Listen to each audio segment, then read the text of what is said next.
वीर सावरकर जयंती पर संगोष्ठी। भाजपा प्रदेश अध्यक्ष मदन राठौड़ ने की मीडिया से बातचीत। भारतीय जनता पार्टी कार्यशाला में वीर सावरकर की जयंती के अवसर पर आयोजित संगोष्ठी में प्रदेश अध्यक्ष मदन राठौड़ मुख्य वक्ता के रूप में शामिल हुए। संगोष्ठी के पश्चात उन्होंने पार्टी कार्यालय के मीडिया सेंटर में उपस्थित प्रिंट मीडिया के प्रतिनिधियों से संवाद किया।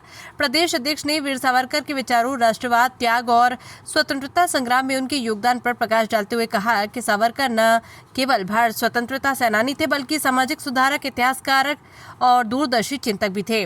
उन्होंने सावरकर के जीवन से प्रेरणा लेने का आह्वान किया। मदन राठौड़ ने कहा कि पार्टी राष्ट्रवाद के जिस विचार को लेकर आगे बढ़ रही वो वीर सावरकर जैसे महापुरुषों की देन है। इस दौरान उन्होंने मीडिया से सरकार की योजनाओं और संगठनात्मक कार्यों को जन जन तक पहुंचाने में सहयोग की भी अपील की है।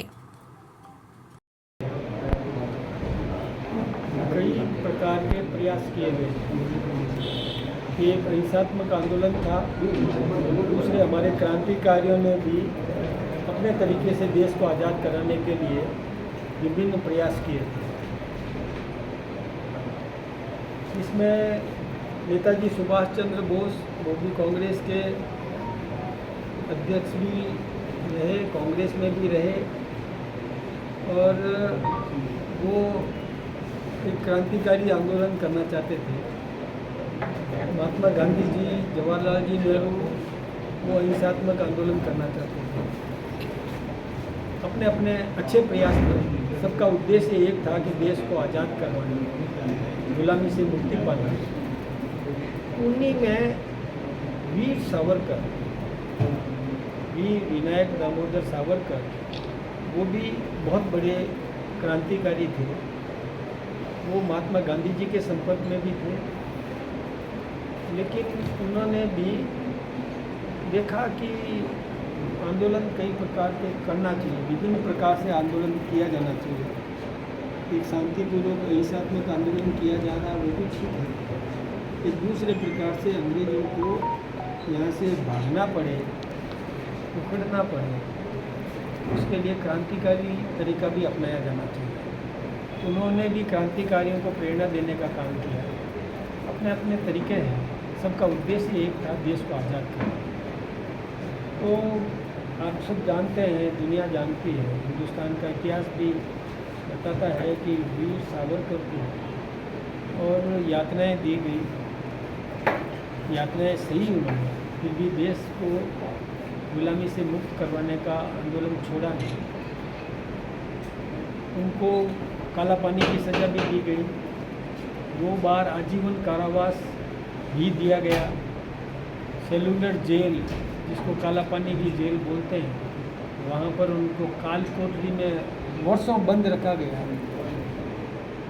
कोयलों पर खुद को लग कर के तेल निकालने का काम, यानी जहाँ बैल लगता है उसकी जगह कोयलों पर विनायक दामोदर सावरकर को लगाया जाता था और उनको वो कोयलों घुमा घुमा करके और नारियल का तेल निकालने का जिम्मा दिया जाता था।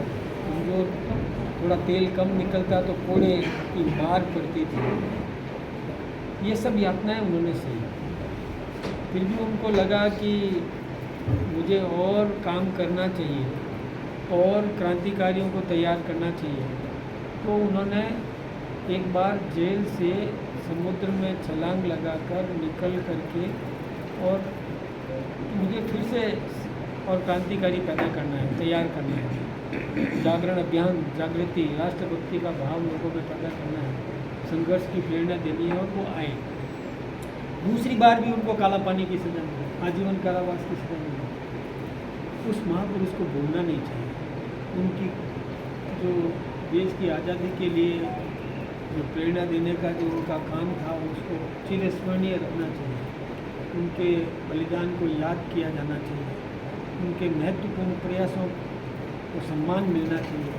इस निमित्त हमने भी और वीर सावरकर के इस जन्म दिवस को उत्साहजनक तरीके से मनाने का निर्णय किया और हमने केवल अभी फ़िलहाल कि एक पेड़ वीर सावरकर के नाम ये हम लगाएं, ये आह्वान किया।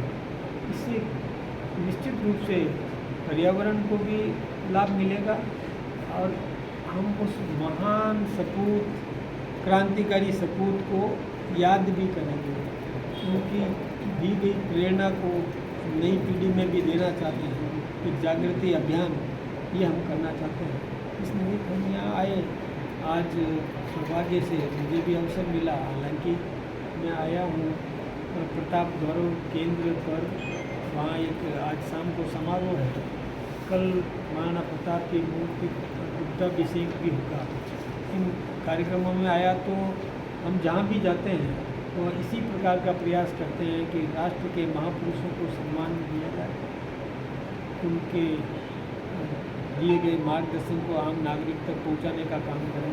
और इसमें हम आपके लोकतंत्र के चौथे स्तंभ का भी उपयोग कर रहे हैं।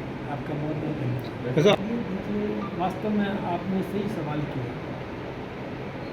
किसी मतलब भावना शुद्ध थी, मन में भाव शुद्ध थे, देश को आज़ाद उसके लिए प्रयत्न कौन क्या करता है, जिससे जितना प्रयत्न होता है उन सबका सम्मान किया जाना चाहिए, क्योंकि उनका प्रयत्न सकारात्मक था, देश को आज़ाद कराने के निमित्त था।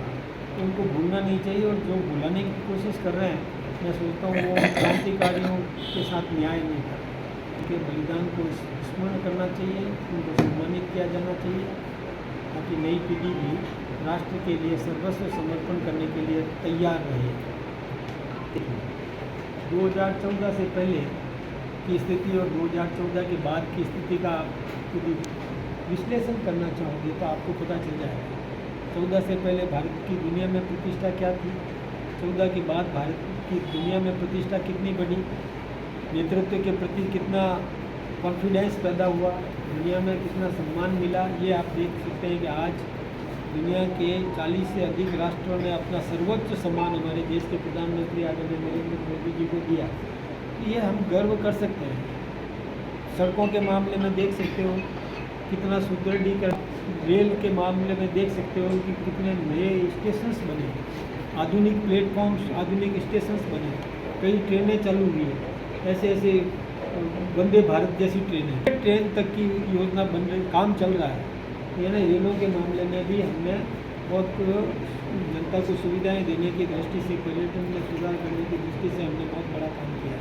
एयर कनेक्टिविटी बढ़ी है, हवाई यात्राएं बढ़ी है, हवाई अड्डों का विस्तारीकरण भी हो रहा है, नए नए हवाई अड्डे, एयर बेसेज भी बने हैं। पहले हम शस्त्र बाहर से खरीदते थे,